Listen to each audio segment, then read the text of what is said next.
저희 집사람이 믿지 않는 저에 대한 그 옛날 과거 경력이 있는데요. 제가 어릴 적에 그 솔방울을 던지면서 놀았다는 사실을 아직도 인정하지 않고 믿지 못합니다. 여러분, 예전에는 놀이터가 없었잖아요.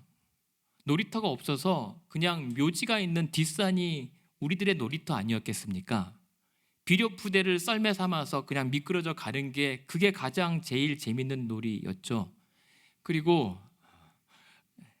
놀이터가 없기 때문에 그냥 동네 마을에 그 매년 쌀을 걷어서 그 마을 사람들이 공동으로 쌀을 그 보관하는 창고 같은 게 있습니다. 그 창고가 엄청 큰데 거기 안에서 뭐 쌀 들어오면은 그 위에서 뛰어놀고 덤블링처럼 놀고, 그 앞에 그 동네 마을 어귀에서 그냥 구슬치기 하고 딱지치기 하고, 그 다음에 야구도 하고 축구도 하고 자치기도 하고, 그리고 나무로 만든 총으로 나무까지 하나 가지고 총이라고 다다다다다 쏘면서 놀았던 기억이 있습니다. 근데 이때 총싸움이 생각이 나는 겁니다. 그때 총알이 나갈 리가 없죠. 입으로 땅 하면 상대는 분명히 내가 봤기 때문에 맞춘 거라서 그 친구는 으악 하고 쓰러져야 돼요. 그리고 땅 하고 으악 한 다음에 열을 세던가 아니면 끝날 때까지 기다려야 돼요. 근데 꼭 그때 자기는 안 맞았다고 안 죽었다고 우기는 얄미운 아이가 있습니다. 그런 애는 못 말려요. 내가 분명히 빼도 박도 못하게 땅 하고 맞아서 죽었는데 자기는 절대 피했대요, 총알을. 그래서 끝까지 막 오히려 막 다발정을 다다다다 쏘는 친구가 있습니다. 정말 얄미워요. 그 친구랑 총싸움 하기 싫습니다. 그런데요, 그러한 아이들처럼 오늘 예수님께서 말씀 가운데 16절에 이 세대를 무엇으로 비유할까라고 하는 이 비유가 바로 이상하고 그렇게 고집스러운 세대들을 그렇게 장터에 노는 아이들로 비유하고 있습니다. 이때 당시에 아이들도 놀이터가 없었기 때문에 광장이나 시장 장터에서 놀았단 말입니다. 근데 이때 아마 유행했던 놀이가 결혼식 놀이 같아요. 그리고 장례식 놀이 같아요. 그래서 결혼식 때는 누군가 아이가 피리를 불면 같이 이렇게 신나게 춤을 춰야 되는 원칙이 있었고, 누가 울면서 곡을 하면 아이고 아이고 같이 곡을 하는 놀이 원칙이 있단 말입니다. 그런데 17절에 보면 꼭 이들 가운데는 너희를 향하여 피리를 불어도 춤추지 않는 아이들이 있고, 너희를 향하여 곡을 해도 슬피 울어도 가슴을 치지 않는 아이들이 꼭 있더라 라는 말씀을 하고 있는 겁니다. 마음에 안 들어요. 그냥 자기 멋대로 마음에 안 든다고 반대로 하거나 아니면 거부하는 아이들이 있었던 거죠. 근데 이 세대를 누가복음 7장 30절에 보면 누구라고 특정을 하냐면 특별히 바리새인들과 율법 교사들을 비유하고 있어요. 그러니까 이 바리새인과 율법 교사들 같은 이 무리는 어떤 사람이냐면 꼭 하라는데 반대로 하는 사람들입니다. 세례 요한이 그렇게 회개하라고 슬피 통곡하면서 회개하라고 했는데도 그냥 울 줄 모릅니다. 그래서 이번엔 예수님께서 이제 천국이 가까웠다, 하나님 나라가 임하였다라고 했는데도 기뻐할 줄 몰라요. 그래서 울자니 울지도 않고 웃자니 웃지도 않는 이 사람들을 장터의 고집스러운 이상한 아이들로 비유하고 있는 겁니다. 결국에는 이들이 어떻게 되냐면 그 누가복음의 병행 본문에 보면 하나님의 뜻을 저버려요. 자신들의 고집 때문에. 그래서 회개하라고 하는데도 반응이 없습니다. 그래서 반대로 그럼 기뻐하라고 하는데도 반응하지 못해요. 왜 그럴까? 왜 이들은 그 요한의 세례를 받지 않았고, 즉 다시 말하면 왜 회개의 복음을 귀담아 듣지 않았을까, 받아들이지 않았을까 생각을 해봅니다. 여러분, 우리가 교회 오면 자꾸만 회개하라고 합니다. 회개하십시오, 회개하십시오. 근데 회개는 뭡니까? 여러분, 무엇이길래 회개하십니까? 회개는 은혜입니다. 회개는 후회하는 게 아닙니다. 만약에 후회하는 회개는 그것은 회개가 아니라 반성입니다. 그러나 회개는 반성문 쓰는 게 아니에요. 자책하는 게 아닙니다. 그래서 교회에서 하나님께서 회개하라고 하는 것은 사실상 반성문이 아니라 연애 편지예요. 왜요? 회개한다는 게 뭐죠? 그 가던 길에서 돌이키는 겁니다. 그래서 이 하나님 앞에 회개한다는 것은 둘 사이의 관계가 어긋나 버렸어요. 삐쳤어요. 화가 납니다. 사실 다시는 안 볼 것처럼 돌아섭니다. 그런데 회개한다는 것은 다시 하나님을 향하여 돌아서는 겁니다. 그래서 어긋난 두 관계, 서로가 다시 잘해보자라고 하는 고백이 회개인 거예요. 그래서 회개는 사랑입니다.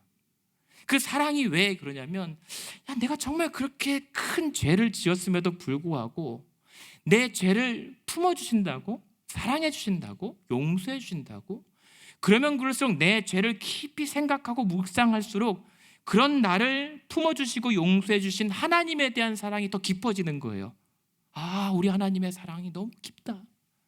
그리고 그렇게 죄에도 불구하고 뉘우치고 돌아온 우리를 향한 하나님의 사랑이 더 애틋해지는 거예요. 그래, 고생했지, 잘 왔다라고 하나님께서 우리를 향한, 여러분을 향한 사랑이 더 절절해지는 겁니다. 그래서 회개는요, 관계예요. 회개는 관계를 맺는 거란 말입니다. 그러니까 여러분들 자책하라고 책망하는 게 아니에요. 그 하나님의 사랑과 은혜를 맛보고 하나님과 관계를 다시 회복하자는 게 회개인 겁니다. 그래서 세례 요한이 회개에 합당한 열매를 맺으라고 하죠. 회개에 합당한 열매가 뭡니까? 그러면 똑바로 사는 거요? 착하게 사는 거요? 아니죠. 그렇게 우리 하나님과 우리의 관계가 회복됐을 때 회개에 합당한 열매는 무엇입니까? 성경에서 누누이 하나님께서 말씀하시는 그게 있어요. 하나님의 소원 한 가지. 나는 너희 하나님이 되고 너희는 나의 백성이 되었으면 좋겠다. 나는 너희 가운데 거하고 너희가 내 안에 거했으면 좋겠다. 우리 같이 살았으면 좋겠다. 이게 성경에서 처음부터 끝까지 하나님께서 계속 밝히는 우리를 향한 한 가지 소원이세요.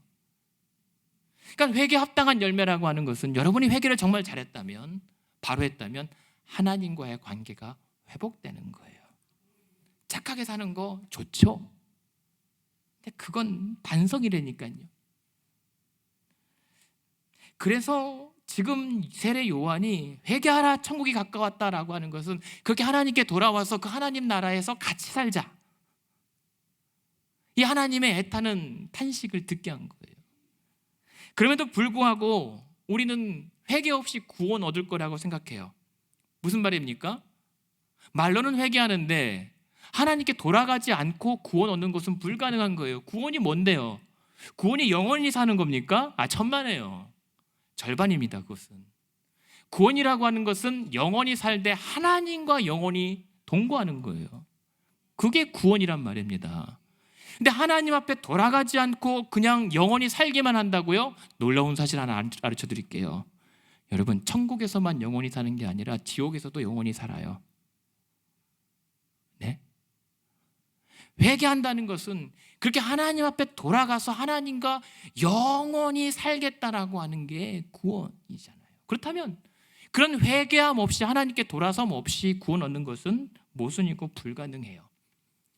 그런 사실 앞에 이들 바리새인과 율법 교사들과 더불어서 많은 성도들이 왜 그러한 회개의 복음 말씀 앞에 반응하지 않는 이유가 뭘까? 왜 우리 가슴은 애통할 줄도 모르고 기뻐할 줄도 모를까? 의아합니다. 근데 이 본문에서 나오는 이 장터 아이들의 비유된 사람들의 모습에서 한 3가지 정도 이유를 찾을 수가 있어요. 첫 번째, 왜 우리가 하나님 앞에 반응하지 못할까? 하나님께 돌아가지 못할까? 그냥 복잡하지 않아요. 싫어서예요. 그냥 귀찮고 미워요. 보세요. 18절 19절을 보면 이 사람들이 뭐라고 하면서 거부하냐면, 요한은 너무 안 먹고 금식만 한다는 거예요. 너무 금식만 하고 너무 안 먹으니까 저거 봐라, 세례 요한 귀신 들렸다라고 욕해요. 그러자 이번에는 예수님이 자, 그러면 우리 다 같이 와서 먹고 마시자 그랬더니 이 사람들이 예수님은 너무 먹고 너무 마신다라고 또 욕하는 거예요. 귀신 들린 게 아니라 이번에는 죄인들의 친구라고 하면서 또 거부하는 겁니다. 그러니까 한쪽은 너무 경건하다고, 너무 꽉 먹혔다고 싫고, 한쪽은 너무 열려 있어요. 너무 놀기를 좋아한다고 또 싫어하는 거예요. 다 싫어요. 그냥 마음에 안 들어요. 그래서 세례 요한이 애통하라는 말도 듣기 싫었고, 그러면 예수님의 기뻐하라는 말도 듣기 싫은 겁니다. 울자고 해도 싫고 웃자고 해도 싫어요. 그거는 뭡니까? 그냥 싫은 거예요. 굳이 바리새인들과 율법 교사들이 율법이 이렇습니다, 하나님 말씀에 이렇습니다, 아이 뭐 그렇습니까? 거창한 명분 안 내서도 그냥 이유는 간단해요. 그냥 싫어요. 우리가 그러지 않습니까? 하나님 앞에 기도하고 예배하고 하나님 잘 믿자라고 하는데 알죠? 근데 왜 안 합니까? 귀찮은 거예요. 그냥 식은 거예요. 그냥 뭐 이렇고 하나님 말씀에 이건 하지 말라고 했고 이건 하란 말이 어디 있습니까? 이렇게 안 따져도 돼요. 그냥 내가 싫은 거예요. 이들이 그랬단 말입니다. 두 번째 이유는 그래서 이들의 교만 때문에 그 회개하라는 하나님의 음성을 듣기를 싫어했던 겁니다. 교만이요. 왜요? 그만큼 자기들의 의와 기준이 셌거든요. 근데 자기들의 기준이 너무 세다 보니까 하나님의 뜻보다 더 세버렸어요. 그래서 누가복음에 보면 자기들을 향한 하나님의 뜻을 저버렸다라고 얘기해요. 그냥 단순히 회개 안 한 게 아니에요. 하나님의 뜻을 그냥 거절해버렸어요. 왜요? 자기들의 고집, 자기들의 기준, 자기 기준이 우상이 된 거예요. 하나님을 믿는 것이 아니라 자기 기준을 믿는 겁니다. 우리는 그것을 우상 숭배라고 얘기합니다. 신앙이 아닙니다. 그러다 보니까는 결국은 하나님의 뜻까지 거스르게 되는 거예요. 대신 자기들이 하나님 자리에 앉아서 판단합니다. 그래서 C.S. 루이스가 말했던 것처럼 우리 신앙생활에서 성도들에게 가장 무서운 죄는 교만입니다. 교만이 뭡니까? 사람들 앞에서 겸손히 인사하지 않는 거요? 아닙니다. 사람들 앞에서 그렇게 떳떳하고 당당할지라도 하나님 앞에서만큼은 하나님보다 높아지지 않는 거예요. 하나님과 같은 자리에 앉지 않는 겁니다. 아무리 내가 올바른 소신과 원칙이라도 적어도 하나님 앞에서만큼은 꺾일 줄 아는 것, 그것이 신앙입니다. 하나님 믿고 산다고 하면서도 실상은 우리가 하나님 의지하지 않는 것, 그게 교만이고 그것이 우상입니다. 우리가 하나님 믿습니다, 하나님 의지합니다, 사랑합니다라고 얘기하죠. 근데 실상 돌아보면 하나님 하나도 의지 안 해요. 그렇게 열렬하게 기도해놓고 돌아서서는 내 뜻대로 결정해버립니다. 그러면 하나님을 부적처럼 여기는 거죠. 내 뜻에 동의하라고 좀 와주십시오, 찬성표 하나 던지십시오라고 하는 것밖에 안 되는 거예요. 그게 우상인 겁니다. 이방들의 우상 숭배가 무엇입니까? 우리 이거 하고 싶으니까 하나님 이 신이시여 도와주십시오라고 하는 거잖아요. 근데 우리 기독교 신앙은 아닙니다. 내 뜻은 여기 있지만 하나님의 뜻이 여기 있다면 내가 하나님의 뜻에 기대겠습니다. 순종하는 거죠. 근데 우리는 반대로 믿는단 말입니다. 그것을 구약의 스가랴 선지자의 말을 빌자면 여호와의 이름을 빙자하며 사는 겁니다. 그거는 신앙이 아니라 우상입니다. 근데 이들을 그렇게 고집을 더 꺾지 못하게 만드는 원인이 뭔지 아십니까? 세 번째, 역설적이게도 하나님의 은혜 때문에 그래요. 하나님께서 이들에게 베풀으신 기적, 능력, 치유, 권능 때문에 이들이 하나님 앞에 회개할 줄 몰랐다는 거예요. 왜요? 자꾸만 하나님께서 도와주시니까 내 믿음에 문제가 없는 줄로 착각하는 거예요. 내 신앙에 고장난 줄을 모르는 겁니다. 하나님께서 계속 참아주시니까 괜찮은 줄 알고. 오늘 말씀에 20절 보십시오. 20절에 보면 예수께서 권능을 가장 많이 행하신 고을들이 회개하지 않았다라고 얘기해요. 고라신, 벳세다, 가버나움, 다 하나님 백성의 땅들입니다. 그 가운데 예수께서 이방 땅이 아니라 하나님의 백성들이 사는 고을을 찾아서 병든 자를 고치고 많은 기적과 능력을 행하였어요. 그런데 놀랍게도 이들이 가장 회개하지 않았다는 거예요. 우리는 하나님의 능력을 그렇게 많이 경험하면 하나님 잘 믿을 것 같죠? 아니라는 말입니다. 오히려 지금 21절, 22절에 보면 뭡니까? 고라신과 벳세다야, 너에게 행한 모든 권능을 두로와 시돈에 행하였더라면 이들은 베옷을 입고 이미 회개했을 것이다. 그러나 가버나움 너희들에게는 오히려 소돔과 고모라보다 더 지독한 고집 교만들이 지금 길을 가로막고 있다는 거예요. 이스라엘 백성들이 그렇게 많은 하나님의 은혜를 경험했음에도 불구하고 어디에 비견이 돼요? 소돔과 고모라보다 더 못하다. 소돔과 고모라는 우리가 알잖아요. 최악이에요. 우상과 음란과 부패의 도시에서 멸망하기에 딱 들어맞는 도시인데 거기보다 더 못하다라고 하는 게 이스라엘 백성들의 현주소란 말입니다. 왜요? 권능을 그렇게 많이 행했는데, 그렇게 기적과 치유를 경험했는데도 불구하고 회개할 줄 몰랐어요. 차라리, 그래서 예수님께서 말씀하시는 게, 차라리 하나님을 몰랐던 지역에 이만큼 했으면 그들은 이미 회개하고 돌아왔겠다라고 한단 말입니다. 여러분 그렇지 않습니까? 신앙생활 할 때 처음 믿는 사람, 아니 아예 몰랐던 사람이 더 나아요. 어떨 때는 오히려 오래 믿고 조금 하나님 안다고 하는 사람이 신앙에서 좀 많이 위험합니다. 네.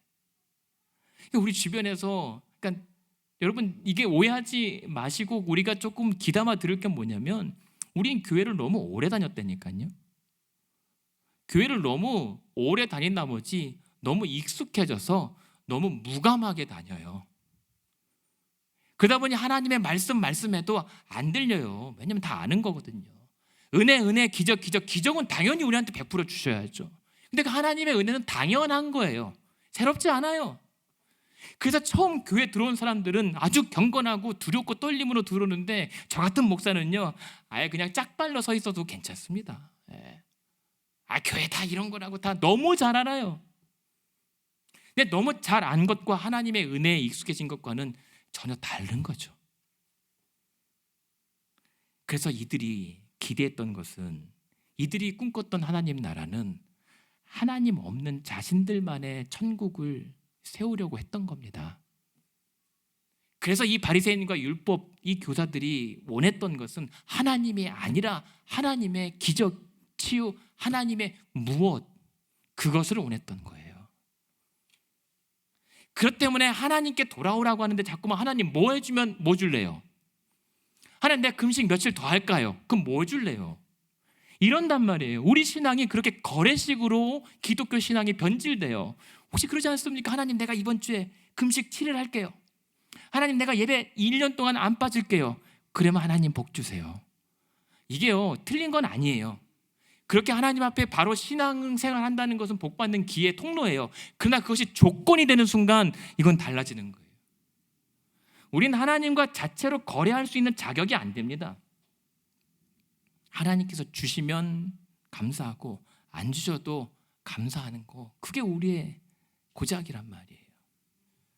그럼에도 불구하고 이들이 회개하라고 하는 그 복음에 반응하지 못했던 것은, 그렇게 귀찮고요, 그렇게 내가 내 식대로 믿어도 아무런 문제 없다라고 착각했고요, 그리고 하나님보다 하나님께서 내게 주시는 뭔가를 더 원했기 때문에 그랬던 거죠. 하나님 없는 하나님 나라에 살고 있다고 착각한 거예요. 근데 회개도 마찬가지입니다. 회개, 말씀드렸던 것처럼 회개는 하나님에 대한 겁니다. 하나님에 대한 것. 근데 주로 저와 여러분이 회개할 때 왜 회개합니까? 주로 잘못했습니다. 왜 빌어요? 하나님한테 벌 받을까 봐 회개하잖아요. 하나님 내가 그래서 이렇게 벌 주시는가 보다, 무서워서 회개하는 거잖아요. 그거는 회개 아니라니까요. 물론 하나님을 의식해서 하나님 앞에 용서를 구하는 건 맞는데, 하나님 자체에 대한 것이 아니라 하나님 앞에 벌 받을까 봐 하는 것은 진정한 회개가 아니라는 말씀입니다. 지금 하나님께서 회개를 통해서 우리에게 원하는 건 뭐예요? 구약의 호세아 선지자의 아내 고멜처럼 바람난 아내가 돌아오기를 원하는 거예요. 하나님께서 우리에게 회개하라고 하는 것은, 회개는 하나님이 아니라 하나님보다 더 사랑했던 것들을 다 버리고 내 남편 대신 하나님께 다시 돌아와 남편 하나님만을 사랑하겠다라고 고백하는 게 회개라는 거예요. 그러니까 회개는, 여러분 오해하지 마세요, 지우개가 아니에요. 회개하면 내 지난날의 자책과 후회를 지워주시겠지, 덮어주시겠지, 기억 안 나게 해주십시오 막 그러잖아요. 천만에요. 여러분 회개할수록 그 죄가 여러분들을 괴롭힐 겁니다. 그래서 회개하다 보면 여러분 자책감에 시달릴 때가 있어요. 그래서 하나님 앞에 더 부끄러질 때가 있어요. 근데 거기에서 잘 넘어가셔야 돼요. 그 자책감에 시달리게 하는 것은 사단의 꼬임일 수 있습니다. 대신 그 잘못한 것이 생각났을 때, 그래서 하나님 아니시면 안 된다라고 하나님을 더 꽉 붙잡는 게 회개예요. 그래서 죄를 덮기는커녕, 죄가 안 기억나기는커녕 하나님 은혜 앞에 설수록 나는 부끄러워져요. 내가 얼마나 추악한 죄인이었는지를 자꾸만 하나님께서 들춰내시는 것처럼 너무 거룩하신 분이기 때문에. 그래서 거짓말을 못하는 거예요. 그래서 더 겸손해지는 거예요. 더 부끄럽지만 너무 고마운 거예요. 그런 나를 사랑하신다고. 그래서 회개한다는 것은 그 죄를 아파하고 그 죄를 슬퍼하고 다시는 그 죄에 넘어가지 않겠다라고 죄를 미워하는 그 용서받은 자의 평생 서약 같은 거예요.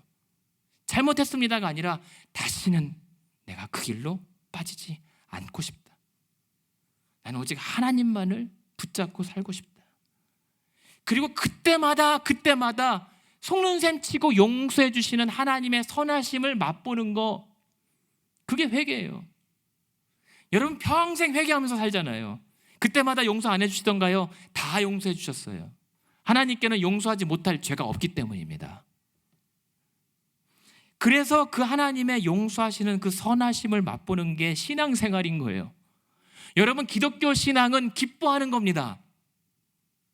죄로 인하여 슬퍼하지만 그 슬퍼한 우리 인생을 하나님이 건져주신 것을 즐거워하는 거예요. 괜히 오면 괜히 주눅 들어서 벌 받을까 봐 움직이는 것은 기독교 신앙이 아닙니다.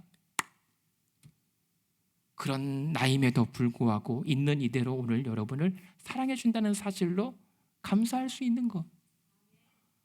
그래서 지난 한 주간도 그렇게 그냥 그렇게 별볼이롭게 살았지만 그래도 하나님 때문에 내가 다시 한번 이번 한 주에 제대로 한번 살아보겠습니다라고 뻔뻔하게 외치고 가는 겁니다.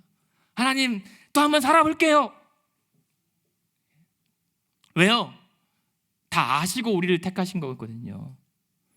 여러분 뻔히 하나님 속일 줄 알고 그렇게 말은 했지만 뻔히 넘어질 것 알면서도 우리를 하나님의 자녀 삼으신 거거든요.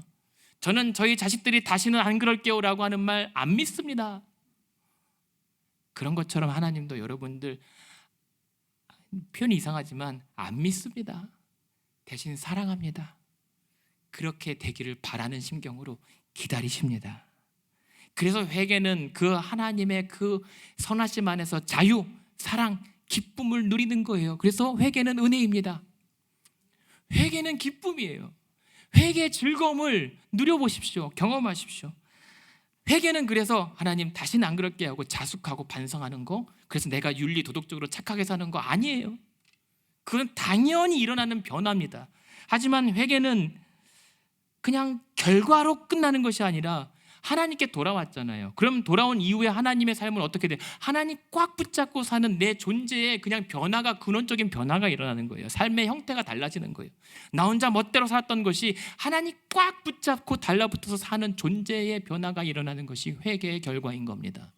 만약에 여러분이 진정한 회개에 이르렀다면 여러분의 삶이 달라져요. 뭐가 달라져요? 나랑 같이 사는 곁에 계신 분이 있고 없고의 차이가 되는 거예요. 그게 하나님의 임재입니다. 그러니까 여러분, 회개는 한 번 했다고 되는 게 아니라 일시적으로 내가 그때 생각날 때만 하는 게 아니에요. 여러분이 살아 숨쉬는 한 영원히 영구적으로 하는 게 회개입니다. 왜요? 날마다 하나님께 돌아갈 거거든요. 그렇지 않으면 우리는 하나님 멀리 떠나보낼 수밖에 없는 죄인들이거든요. 근데 이 회개 때문에 하나님께서 은혜를 주신 게 뭔지 아십니까? 이 회개의 은혜 때문에 하나님과 우리의 사이의 관계는 계약 관계가 아니에요. 주인과 노예 관계가 아니라 언약 관계입니다. 아버지와 자녀의 관계가 된 거예요. 주인과 노예의 관계가 무슨 차이가 있습니까? 노예가 잘못하면 이제 주인에게 이제 벌벌 매맞고 쫓겨날 것을 두려워서 숨어요. 그게 죄인의 속성입니다. 근데 아버지와 자녀된 관계는 뭐예요? 하늘나라 유업의 상속자로 삼으신 이유는 뭐예요? 나는 상속자란 말입니다. 그래서 내가 실수하고 잘못해도 이것을 아버지께 쫓겨날까 봐 그냥 숨는 것이 아니라 나를 내치지 않겠다라고 하는 하나님의 약속이 있으므로 아버지와 나의 관계의 신뢰 때문에 내가 잘못했어서 아버지께 아버지 내가 잘못했습니다라고 하면 나가 이놈아! 이게 아니라 그래도 다시 일어나 해보라고 격려하실 아버지를 기대하면서 용서를 구하는 게 회개란 말이에요. 그러다 진짜 집 나간 아들이 있습니다. 저희 둘째 형은 어릴 때에 아버지께 심하게 혼났다가 7살인가 8살인가 그때 나가! 그랬더니 진짜 집을 나가서 안 돌아와요. 그래서 큰형님 지켜서 둘째를 붙잡아 오거라 라고 해서 돌아온 적이 있습니다. 여러분 진짜 나가시면 안 돼요. 그러나 하나님께서 내치지 않는 한 우리가 스스로 하나님을 아버지라고 안 모실 수가 없어요. 하나님께서 붙잡고 계시기 때문에. 그러니까 우리에게 요구하시는 건 뭡니까? 돌아오기만 하면 되는 거예요. 그게 기독교 신앙이에요. 그러니까는 회개는 그래서 기쁨이고 회개는 감사인 겁니다. 내가 용서를 구할 수 있는 대상이 있다는 사실이 얼마나 감격스럽습니다. 여러분 만약에 여러분이 잘못해서 용서를 구할 대상이 없다고 생각하십시오. 얼마나 비참하겠습니까? 얼마나 절망에 빠지겠습니까? 얼마나 내 인생이 막장으로 치닫겠습니까? 내 죄의 문제를 해결할 대상이 없으면 나는 이제 그냥 끝난 인생인 겁니다. 근데 그 끝날 인생을 하나님께서 책임져 주신다고 하니까 얼마나 감사스러운 일입니까? 여러분 이 감사의 은혜를 누리십시오. 회개하십시오. 반응하십시오. 그럼에도 불구하고 우리는 늘 그 용서받은 탕자의 자리에서 엎드려 있기보다는 이 바리새인과 율법 교사들처럼 장남의 자리에 서서 판단하고 정죄하고 내게 이익이 될 것인지를 계산하기를 즐거워하는 자리에 주로 서 있죠. 반응하지 못하고 판단합니다. 여러분 회개가 우리의 죄를 씻는 게 아닙니다. 여러분이 백날 100일 동안 회개한다고 해도 여러분의 죄를 씻지 못합니다. 회개가 여러분의 죄를 씻는 게 아니라 하나님의 은혜가 죄를 사하십니다. 그냥 회개는 그렇게 하나님 앞에 돌아오기만 하면 내가 너를 존귀한 옷으로 갈아입히고 정결케 하겠다라고 하는 하나님의 약속과 은혜 때문에 죄사함이 이루어지는 거예요. 그래서 여러분 회개 너무 과하게 하지 마십시오. 너무 뭔가를 하나님 앞에 내가 대신 대가를 치러야 될 것처럼 하지 마십시오. 여러분 대가는 예수님께서 십자가로 다 치러주셨어요. 그냥 여러분 진심으로 하나님께 돌아오기만 하면 됩니다. 애통할 때 슬피 울 줄 알고 기뻐할 때 마음껏 춤추며 하나님 앞에 반응하며 예배할 수 있다면 그게 회개한 자의 신앙인 겁니다. 그게 신앙이에요. 기독교 신앙은 안 넘어지게 해달라고 믿는 신앙이 아니에요. 대신 기독교 신앙은 넘어질 수밖에 없는 우리 인생이 마냥 자빠져 있지 않고 다시 하나님 바라보면서 일어나 보는 게 기독교 신앙인 겁니다. 안 넘어지는 기적도 좋지만 넘어질 수밖에 없다니까요. 그러니까 넘어질 때마다 하나님께서 우리를 붙잡아 일으켜 주시는 것을 믿는 것이 기독교 신앙인 거예요. 그러니까 여러분 안 넘어지는 것 때문에 시험 들지 마세요. 아니 넘어진 것 때문에 또 책망하지 마세요. 어차피 넘어졌다 일어나는 것이 우리의 연약함입니다. 하지만 다른 게 뭐예요? 하나님께서 항상 넘어진 그 자리에서 우리를 돌보시고 일으키시고 위로하고 계심을 보는 것, 그게 우리 기독교의 아름다운 매력입니다. 여러분 어떠합니까? 오늘 여러분 저와 여러분은 그 복음을 듣고 싶어 합니까? 듣기 싫어합니까? 춤출 줄 모르고 혹은 애통할 줄 모릅니까? 왜 그렇습니까?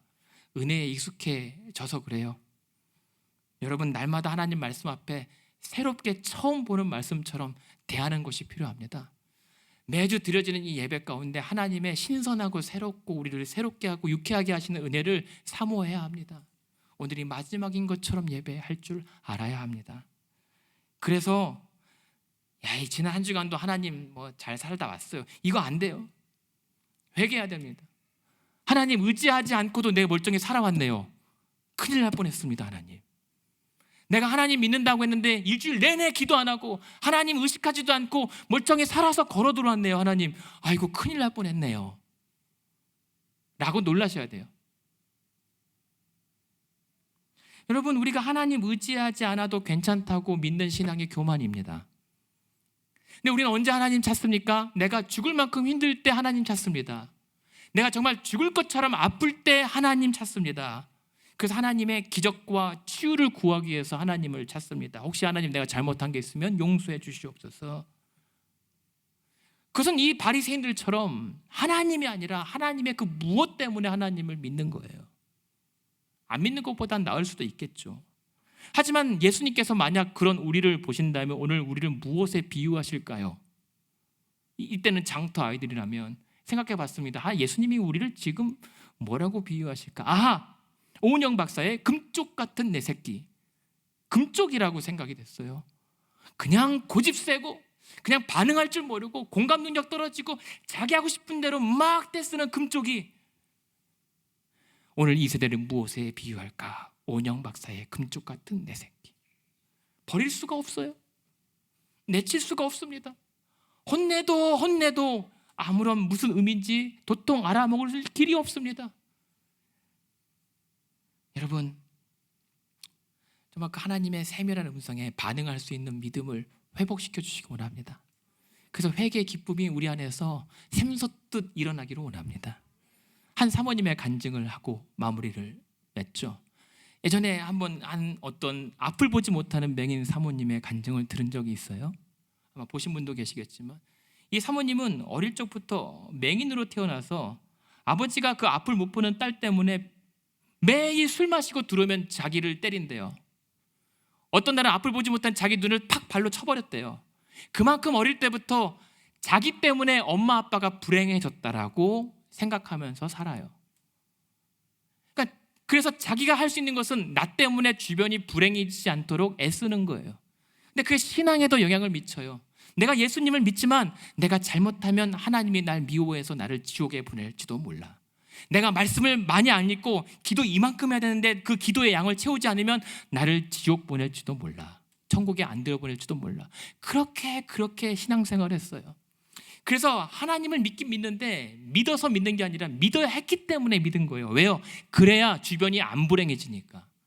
내가 하나님을 잘 믿고 헌신해야 주변에서 나를 인정해 주니까 더 열심히 신앙생활합니다. 근데 그 열심히 신앙생활하는데 하나님의 사랑은 경험하지 못하는 거예요. 그것이 율법적 신앙이고 율법적 회개입니다. 근데 어느 날 이 사모님이 어느 날 자신이 앞을 못 본 채로 불행함 가운데 살아온 데 인생 있는 이대로 하나님께서 자기를 사랑하시는데 이 앞 못 본 불행한 내 인생을 위해서 아들 예수 그리스도를 십자가에 내어주시기까지 그대로 사랑하신다는 사실을 깨닫게 됐고 갑자기 자유를 얻게 됩니다. 나의 여건과 상황과 상관없이 하나님은 나를 그렇게 사랑하시는구나. 그 하나님의 선하심을 맛보게 된 거예요. 그제서야 신앙의 즐거움과 기쁨이 회복됩니다. 여전히 앞을 못 봐요. 갑자기 하나님의 사랑을 깨달았다고 갑자기 눈이 번쩍 뜨는 기적은 없습니다. 여전히 앞을 못 봐요. 아이를 낳는데 아이를 키우는데 앞을 못 보는 사모님이 남편도 목사님도 앞을 둘 다 못 보는데 그 아이를 키우는 게 얼마나 힘듭니까? 그럼에도 불구하고 힘든데 그래서 더욱 앞이 안 보이지만 하나님만 선명하게 바라보면서 산다라고 간증합니다. 누가 맹인인가요? 그래서 결국은 오늘 이 말씀을 통해서 우리가 함께 나눠야 될 결론은 오늘도 십자가입니다. 그 십자가의 은혜, 그 십자가를 묵상하십시오. 그 십자가를 묵상한다는 건 뭡니까? 그 십자가에 달리신 예수가 죄 때문에 내가 원래 매달려 있을 그 자리에 서 계시는 것, 그 자리에서 내가 감당해야 될 그 죄의 대가 때문에 그 모든 죽음의 저주까지 조건 없이 다 받아들이시고 감당하신 예수님의 그 십자가의 은혜, 그게 하나님의 우리를 향한 사랑이라는 거예요. 다른 이유는 없어요. 예수님께서 왜 그러셨을까요? 왜 나 같은 자 때문에 십자가를 지셔야 했을까요? 없어요. 딱 한 가지, 사랑 때문입니다. 그게 조건 없이 사랑하기 때문에 그냥 하나님께서 이 십자가를 우리로 보게 하신 다음에 바라는 게 딱 한 가지 있어요. 그를 믿고 돌아오기만 하면 된다. 하나님께서 우리에게 원하시는 것은 우리의 헌신 아닙니다. 우리의 어떤 것도 아닙니다. 우리입니다. 여러분의 재물과 여러분의 봉사와 충성 아닙니다. 여러분입니다. 그 모든 대가를 십자가에서 다 치러 주셨기 때문에 하나님께서 원하는 것, 우리 교회에 원하는 것은 우리입니다. 우리 교회의 무엇이 아닙니다. 성도, 교회된 우리가 주께로 돌아오기를 원하세요. 그럼 바라는 게 없습니다. 그래서 일어나 보는 겁니다.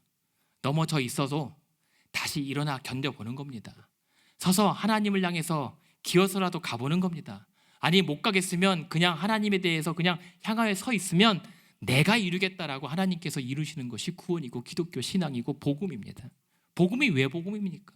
여러분이 할 게 없다니까요. 믿기만 하고 돌아오기만 하면 되는 거예요. 근데 우린 자꾸만 뭘 하려고 그래요. 여러분의 봉사와 헌신은 그 하나님의 은혜에 감격스러워서 표출되는 게 고백인 거예요.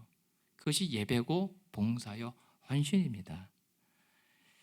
여러분, 그래서 결론적으로 오늘도 전능하신 하나님, 그 권능을 많이 행하시는 예수님께서 우리에게 절대 다 하실 줄 아는데도 강제하지 않는 게 뭔지 아십니까? 다 하실 수 있고 모든 천지만물을 지으신 하나님께서 단 한 가지 우리에게 요구하고 강요하지 않는 것은 뭔지 아십니까? 그래, 회개입니다. 회개요. 왜요? 강요하는 것은 사랑이 아니잖아요. 강요하지 않고 기다리는 게 사랑이잖아요. 그래서 하나님은 우리가 스스로 돌아오기까지 기다려주시는 거예요. 그래서 하나님은 오늘도 우리에게 원하시는 것은 이 아침에 돌아오기를 잠잠히 바라보고 계시는 겁니다. 때로는 돌아오는 길이 뭘까봐 기적을 행하기도 하시고 은혜를 베풀기도 하지만 그 은혜가 우리가 아무 문제 없다라고 하는 증거가 아니에요. 그냥 돌아올 길을 잘 평탄하게 준비해 주는 거지, 그 은혜 때문에 넘어진 자들이 바로 이 바리새인들이잖아요. 여러분, 그래서 오늘도 이 아침에도 우리가 돌아오길 기다리시는 그 하나님 앞에 회개의 은혜를 구하면서 하나님께 돌아가는 아침 되기를 원합니다. 그래서 하나님은 지금도 필요 때문에 오는 것도 나쁘지 않아요, 여러분. 근데 필요해서보다 그리워서 돌아오기를 더 기뻐하실 것 같습니다. 여러분, 오늘 이 아침에도 하나님 사랑한다고 고백하십니까? 결단하십시오. 그 하나님께로 돌아가는 회개의 관계와 길을 가로막는 죄의 나태함, 신앙생활의 대만함, 은혜의 무뎌짐, 익숙함, 그래서 하나님과 동급으로 앉아있는 내 교만, 그리고 하나님의 그 무엇만을 바라는 사심, 이것을 잠시 내려놓고 하나님만을 바라볼 수 있는 은혜가 있기를 원합니다. 그렇게 이번 한 주 그 하나님을 깊이 바라봤을 때 그가 나를 얼마만큼 사랑하시는가, 나의 처절한 이 현실 속에서, 그 병약한 현실 속에서도 그 아들 예수 그리스도를 십자가에 내어주시기까지 나를 가슴에 품는 아버지에게, 내가 그 아버지의 사랑에 반응하지 못하는 우리의 연약함을 애통해 할 줄도 알고, 그러나 여전히 내치지 않고 품어주시는 그 사랑에 감격하며 다시 하나님께 돌아오는 그러한 회개의 은혜와 기쁨 주시기를 우리 주님의 이름으로 축원합니다.